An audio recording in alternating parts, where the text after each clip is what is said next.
알아두면 유식해지는 경제학 지식. 그렇게 붕괴가 시작되었다.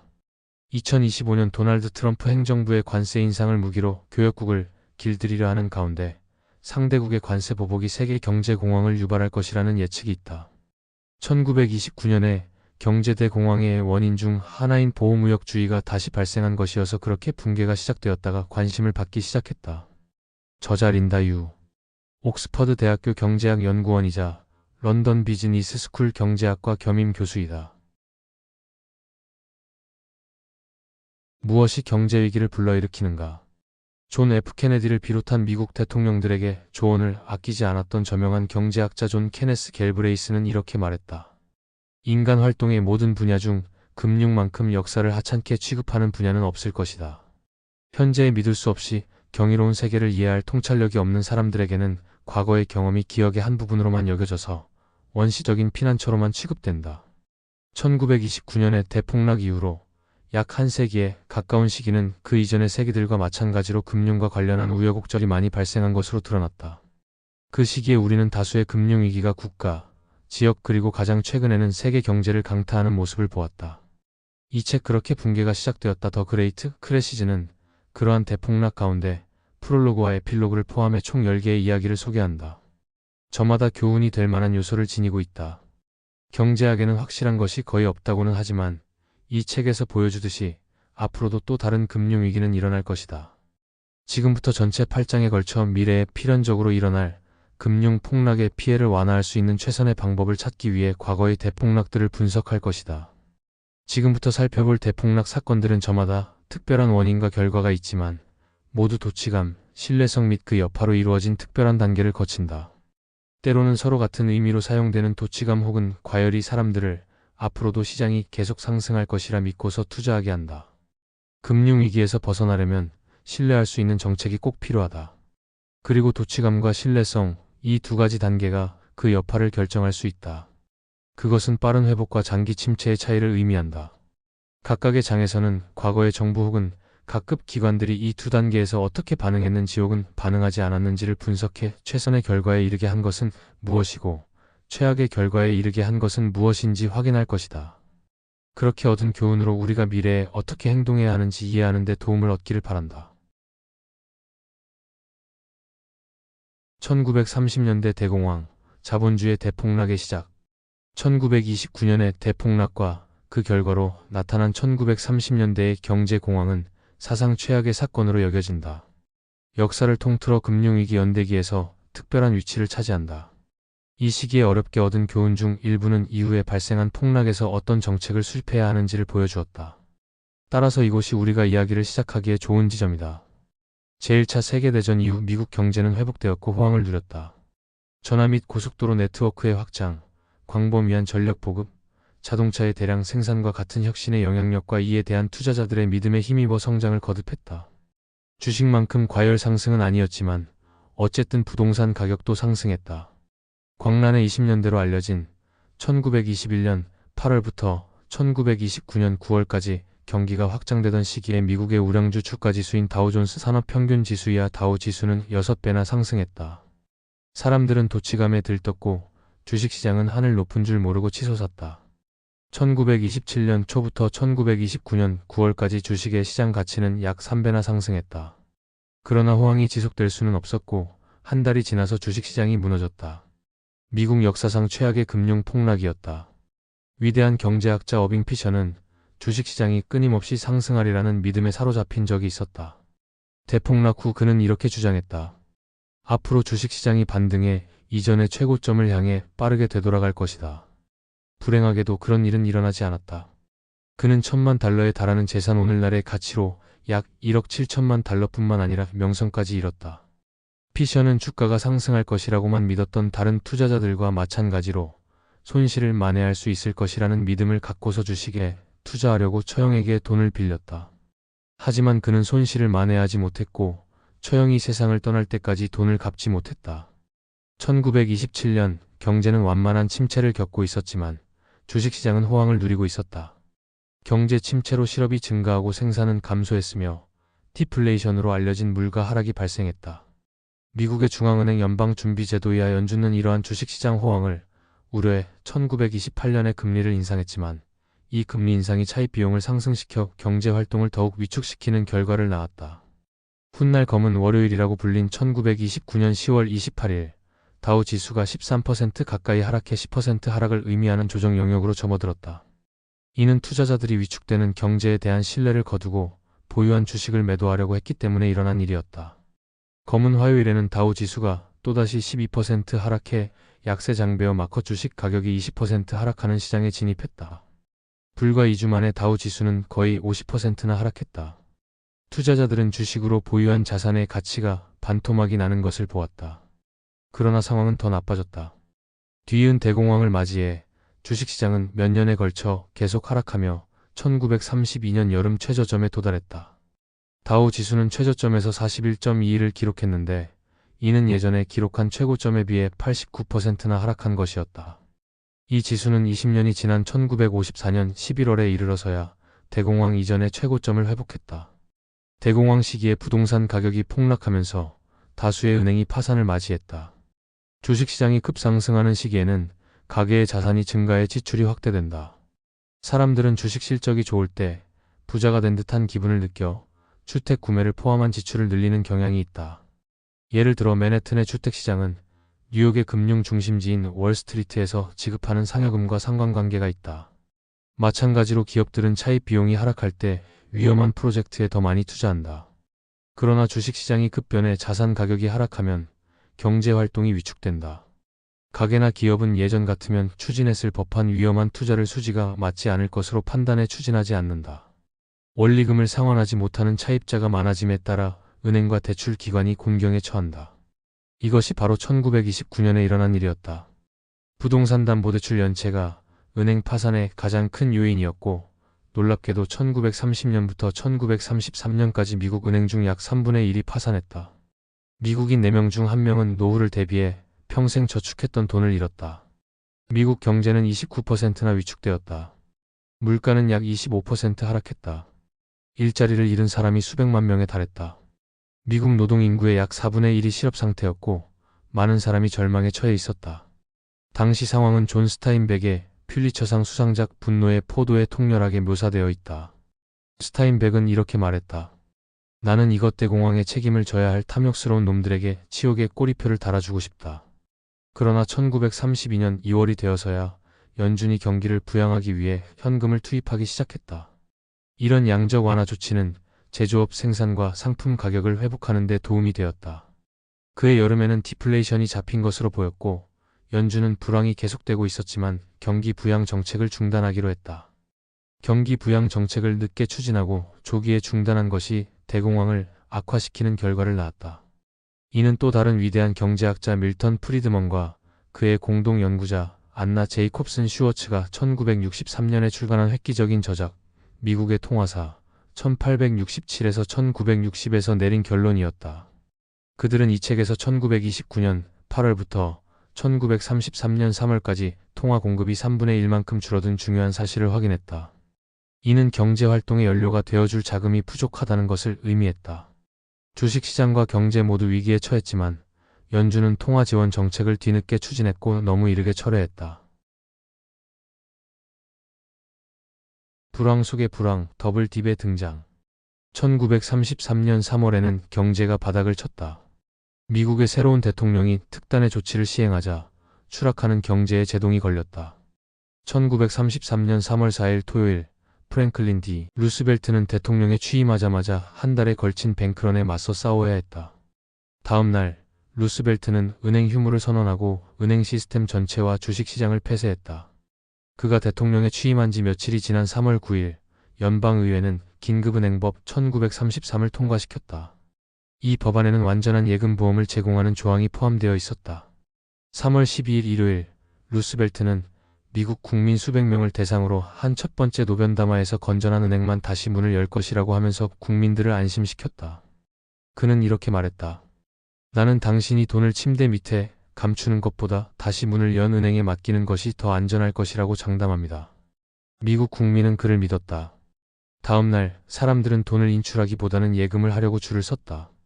은행이 다시 문을 열기 시작한 3월 15일 주식시장은 하루 동안의 사상 최대 규모의 상승을 기록했다. 이날은 대공황의 전환점이 되었다. 루스벨트는 전임자인 허버트 후보가 3년 동안 해내지 못한 것을 불과 며칠 만에 해냈다. 어떻게 해냈냐고? 법안에 의해 뒷받침된 전례 없는 은행 휴무와 노변 담화가 믿음을 주었기 때문이었다. 그러나 대공황은 아직 끝나지 않았다. 어빙 피셔는 1929년에 대폭락 시기에 겪었던 불운에도 어쩌면 그 때문에 유력한 부채 디플레이션 이론을 개발했다. 기업과 가게가 부채를 상환하고 디레버리징이 있기 때문에 디플레이션은 폭락 이후에 발생한다. 금융 폭락 이후 유가증권과 원자재 가격이 하락한다. 그 결과 은행이 대출금에 대한 담보로 보유한 유가증권과 원자재의 가치가 하락한다. 이러한 대출기관은 담보로 보유한 유가증권의 가치가 하락하니 기업들에게 대출금 상환을 요구할 것이다. 기업들은 대출금을 상환할 자금을 마련하려고 보유 자산을 받을 수 있는 가격과는 무관하게 염가에 매도하게 된다. 가게도 부채 상환으로 유가증권을 매도해야 할 수도 있어서 똑같은 영향을 받는다. 이는 또 다른 가격 하락을 초래하고 기업들은 줄지어 파산하기 시작한다. 기업들은 투자를 꺼리면서 차입을 할 수 없거나 뒤로 미룬다. 따라서 가격은 더욱 하락한다. 가격 하락은 앞으로 상품 가격이 더 하락할 거라고 사람들의 기대 심리를 자극해 구매를 미루게 한다. 결국 수요 감소가 가격 하락을 초래한다. 가격이 폭락하면서 파산하는 기업이 늘어난다. 또한 은행들이 손실을 입고 파산한다. 은행들이 파산함에 따라 예금자들은 예금을 인출하려고 몰려들 것이고 이는 뱅크런을 부추길 수 있다. 이런 현상은 대공황 시기에 두드러졌다. 1930년대의 붕괴 이전에는 예금보험이 존재하지 않았기 때문이다. 사람들이 예금을 인출하니 은행들은 또다시 기업들의 대출금 상환을 요구할 것이고 이에 따라 기업들이 또다시 보유 자산을 염가에 매도하게 된다. 디레버리징이 완료될 때까지 이러한 역학이 부채, 디플레이션 순환을 추진하는데 이런 순환은 경제에 커다란 손상을 입히고 여기서 빠져나오기도 어렵다. 세계적인 디플레이션도 이런 상황을 더욱 악화시켜 미국 물가에 하방 압력을 가하고 있었다. 통화 가치가 일정한 비율로 금에 고정되는 고정환율 제도라 할 근본이자에 대한 압박도 커지고 있었다. 1931년 5월 오스트리아 당국은 투기꾼들이 실링화를 매도한 이후 자국 통화 가치를 유지하기 위한 개입을 중단했다. 실링화와 금의 동등성이 유지될 수 있다고 믿지 않았기 때문이었다. 투기꾼들이 파운드화를 포함한 다른 통화도 매도하면서 이런 개입 중단 조치는 확산했다. 1931년 9월 영국이 근본이자에서 이탈하자 해외의 투자자들은 미국도 근본이자에서 이탈할 것을 우려해 보유한 달러와 자산을 금으로 태환하기 시작했다. 또한 투기꾼들은 미국 당국이 금 1트로이 온스당 20.67달러에 방어할 것으로 믿지 않고 달러화에 대한 공격에 나섰다. 1933년 3월 미국은 금 1트로이 온스당 35달러라는 새로운 태환 비율을 확립했지만 얼마 지나지 않아 근본이자에서 이탈했다. 이제 투기꾼들은 프랑스, 벨기에, 이탈리아, 네덜란드, 스위스와 같은 금 블록 국가로 눈길을 돌렸다. 이 국가들이 자국 통화를 매도하는 투기꾼들의 영향력을 상쇄하려고 금을 매입하기 시작했는데 이것이 세계적인 디플레이션을 확대했다. 금 블록 국가들은 1936년에 자국 통화를 금으로 태환하는 것을 중단했다. 따라서 근본이자는 미국 역사상 가장 오랜 기간에 걸친 불황기의 디플레이션을 악화시켰다. 1937에서 1938년에 미국은 불황 속의 불황이라고 알려진 더블 딥이라는 경기 침체에 빠졌는데 당시 GDP가 10% 하락하고 실업률은 20%로 상승했다. 정책 이반자들이 경제가 회복되었다고 판단했지만 그 회복이 충분하지 않았을 때 통화 지원 정책을 조기에 중단해서 발생한 일이기도 했다. 1930년대 전반에 걸쳐 경제는 부채 디플레이션 순환에 갇혀 있었다. 대공황은 제2차 세계대전이 한창이던 1941년이 되어서야 종식되었다. 1929년의 대폭락은 너무나도 혹독하고 장기간 이어져 금융위기의 역사에서 타의 추종을 불허하는 지위에 있다. 돈을 벌 수 있다는 도치감에 모두가 속은 결과 세계의 경제학자들은 이 재앙과도 같은 사건에서 많은 것을 배웠다. 그들은 미래의 대폭락에 어떻게 대응할 것인지에 대한 도움이 될 만한 교훈을 얻었다. 우리도 이런 교훈을 얻기 위해 먼저 대폭락이라는 사건을 통해 분명하게 드러난 도치감, 신뢰성 및 그 여파로 이루어진 세 단계를 분석할 필요가 있다. 주식시장에서든 주택시장에서든 혹은 국가나 특정 지역에서든 도치감은 시장이 계속 상승할 것이라는 믿음을 갖게 한다. 따라서 부채의 증가가 우려의 대상이 아니었다. 1929년의 대폭락은 경이적인 기술이 주식시장의 끊임없는 상승을 견인할 것이며 따라서 주식시장에 투자하는 게 돈을 버는 확실한 방법이라는 믿음에 힘입은 것이었다. 또한 우리는 신뢰성이 중요하다는 것을 확인했다. 연준이 경제를 뒷받침하기 위한 금융 여건을 완화하는 작업을 더디게 한 것이 대공황을 악화시키는 요인이 되었다.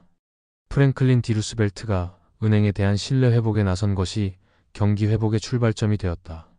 또한 루스벨트의 행보는 효과적인 은행 규제의 중요성, 특히 예금자들이 자기 돈은 안전하다는 믿음을 가질 수 있게 하는 예금 보험의 필요성을 강조했다. 따라서 신뢰할 수 있는 경제 정책이 중요하다. 이런 정책은 대폭락의 여파를 결정하는 데 커다란 영향을 미친다. 1929년의 대폭락은 시장이 붕괴하면서 은행 시스템 전체가 무너졌기 때문에 미국 역사상 최악의 불황을 낳았다. 체계적 은행 위기에서 회복하는 데는 오랜 시간이 걸린다. 은행은 구제되어야 한다. 은행이 대출을 중단하면 신용 경색이 따르고 이는 이제는 돈을 쉽게 빌리거나 투자를 할 수 없게 된 기업과 가게에 영향을 미친다. 연준이 잘못된 판단을 하고 은행을 정리하는데 미국 정부가 느리게 반응한 것이 정책의 부재를 여실히 보여주었다. 따라서 은행 위기와 신뢰할 수 있는 정책의 부재로 인한 대폭락의 여파는 신속한 회복이 아니라 수백만 명의 사람들이 10년에 걸쳐 어려움을 겪었던 대공황으로 나타났다. 전 세계적으로 뻗어나간 금융위기. 대폭락 이후에 얻은 교훈이 있었음에도 20세기 후반과 21세기 초반에는 금융위기가 끊이지 않았다. 은행위기, 주택 및 주식시장의 폭락, 통화 및 국채위기를 포함해 온갖 종류의 일련의 금융위기가 금융시장의 개방과 세계화와 함께 일어났다. 1970년대 이후 역외 금융과 외환 거래의 확산으로 시장 간의 긴밀한 연계가 이루어졌고 그 결과 경기 침체가 다른 나라로 빠르게 퍼질 수 있었다. 수세기에 걸쳐 모든 규모와 형태의 위기가 있었지만 지난 수십 년간 세계 경제를 아우르는 일련의 금융재해가 정기적으로 발생했다. 이러한 금융시장의 세계화 이후에 3세대에 걸친 외환위기가 있었다. 첫 번째는 1980년대 초 라틴 아메리카의 외환위기였다. 그 뒤를 이어 1992년에 유럽 국가들의 통화 가치를 독일 마르크화에 고정시켰던 유럽 환율 메커니즘이 붕괴했다. 세 번째는 1997에서 1998년 아시아 금융위기다. 이는 결국 튀르키예, 러시아, 브라질, 아르헨티나 등으로 확산했다. 같은 시기에 미국에서는 저축대부조합 위기가 맹위를 떨치고 있었고 한때 번창했던 일본 경제는 부동산 시장의 극적인 붕괴로 무너지고 있었다. 21세기가 시작될 무렵 닷컴 버블이 터지면서 위기의 역사는 그칠 줄을 몰랐다. 이러한 위기는 미국 경제를 침체로 몰아넣었고 세계의 금융시장으로 전파되었다. 그 후로 세계는 1929년의 대폭락 이후 최악의 체계적 은행 위기를 경험했다. 미국의 무분별한 서브프라임 모기지 대출에 기원을 둔 2008년의 세계 금융위기는 미국 금융산업의 붕괴를 초래했고 나아가서는 영국 금융 시스템을 붕괴시키고 다른 국가의 금융 시스템에도 커다란 영향을 미쳤다. 2010년에는 미국 서브프라임 위기의 여파로 유로 위기가 닥쳤다. 그 결과로 아일랜드, 포르투갈, 그리스가 역사상 최대 규모의 구제 금융을 받아들였고 스페인과 키프로스에서는 은행 시스템 전체가 구제 금융을 받아들였다. 그 후로 얼마 지나지 않아 세계는 코로나19 팬데믹으로 타격을 입는다. 뒤이은 시장 붕괴는 그 규모가 역사상 가장 컸다. 금융시장은 사상 최고 수준으로 폭락했고 실업수당 신청 건수는 대공황 이후로 그 어느 때보다도 급격히 증가했다. 이후로 금융 부문은 회복되었지만 실물 부문은 그렇지 못했다. 세계 경제를 구하기 위한 대대적인 정부 조치들은 역사에서 얻은 교훈에 얼마나 주의를 기울였는지 혹은 무시했는지를 여실히 보여주었다. 대폭락의 다음 타깃은 누구일까? 다음 대폭락은 어디에서 비롯될 것인가? 최근 중국 부동산 시장의 움직임은 전 세계적인 경제 침체로 이어질 수도 있을 것이라는 우려를 낳고 있다. 다른 국가와 다른 부문에서 먼저 금융위기가 닥칠 수도 있다는 점은 의심할 여지가 없다. 하지만 중국은 경제 규모 자체가 그 어떤 위기에도 아랑곳 없이 중국뿐만 아니라 세계 경제에 지대한 타격을 가할 수 있기 때문에 두드러진다. 그리고 중국의 위기는 이미 무르익었다. 중국 경제는 지난 40년 동안 끊임없는 성장을 하면서 심각한 금융위기를 피해갔다는 보기 드문 특징이 있다. 물론 중국 경제는 불황과 호황을 겪었지만 폭락은 일어나지 않았다.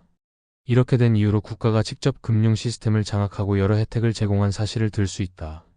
그러나 오랜 세월에 걸친 경제의 역사에서 알 수 있듯이 부채가 증가하고 취약성이 커짐에 따라 중국 경제도 위기를 경험할 것이다.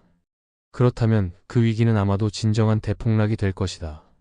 중국이 경험하게 될 위기의 성격과 충격은 독특한 모습으로 나타날 것이지만 다른 금융위기에서 본 것과 같이 부채가 도치감에서 비롯되고 각급 기관들이 신뢰를 잃는 모습이 이미 나타나고 있다. 때로는 위기에 몇 가지 요소가 관련된다. 예를 들어 1990년대 후반 아시아 위기는 금융위기와 외환위기였다. 2008년 세계 금융위기는 주택시장과 은행 부문의 붕괴였다. 또한 부동산 시장이 폭락하는 사례가 여러 번 있었지만 대부분 2008년 세계 금융위기를 촉발했던 미국 서브프라임 위기 같은 규모의 금융 붕괴를 촉발하지는 않았다. 일본의 부동산 시장 붕괴는 확실히 그랬다. 1990년대 초반 부동산 시장의 붕괴는 일본에만 국한된 것이 아니었다. 1980년대의 과열 이후로 다수의 국가가 부동산 시장 붕괴를 경험하면서 세계적인 경기 침체로 이어졌다. 이 책에서 본격적으로 다루는 모든 폭락은 어떤 식으로든 대폭락으로 여겨진다. 우리는 수세기에 걸쳐 금융에 관해 어리석은 판단을 했으며 앞으로도 계속 그럴 것이다. 이 책 그렇게 붕괴가 시작되었다는 우리가 필연적으로 발생하는 다음 위기를 피해 갈 수는 없다 하더라도 적어도 그 위기가 닥쳤을 때 최악의 상황을 피하려면 무엇을 배워야 하는가에 주안점을 둔다. 그리고 우리가 또 다른 세계적인 붕괴를 막기 위해서라도 역사를 통해 많은 교훈을 얻기를 바랄 뿐이다. 이상으로 그렇게 붕괴가 시작되었다 이었습니다.